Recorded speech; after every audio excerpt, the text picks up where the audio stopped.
আপনারা দেখে থাকবেন সচরাচর কিন্তু এই ম্যাথটা সরাসরি পরীক্ষায় চলে আসে, সরাসরি পরীক্ষায় এটা তুলে দিয়ে হট চিহ্ন দেয়, অর্থাৎ এই ম্যাথটা সমাধান করতে বলে। আমরা প্রথমে এই কাজটা করব। দেখেন, এইটাকে বলা হয় চতুর্থ মূল। কত বলা হয়? চতুর্থ মূল।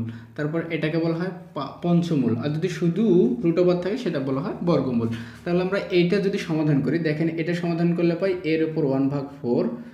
তারপর এটা যদি আমরা সমাধান করি তাহলে এটা সমাধান পাই আমরা 1/5।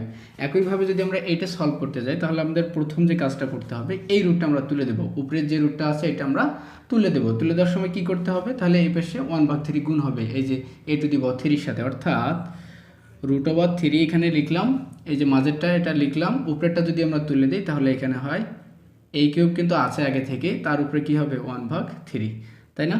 এখন আমাদের কাজ কি দেখেন তো, যে এইখানে 3 আমরা জানি যে ব্র্যাকেটের বাইরের পাওয়ার আর ভিতরের পাওয়ার গুণ হয়। এরা যদি গুণ অবস্থায় থাকে তাহলে এই 3 কেটে যায়, অর্থাৎ 3 এর এরকম থাকে।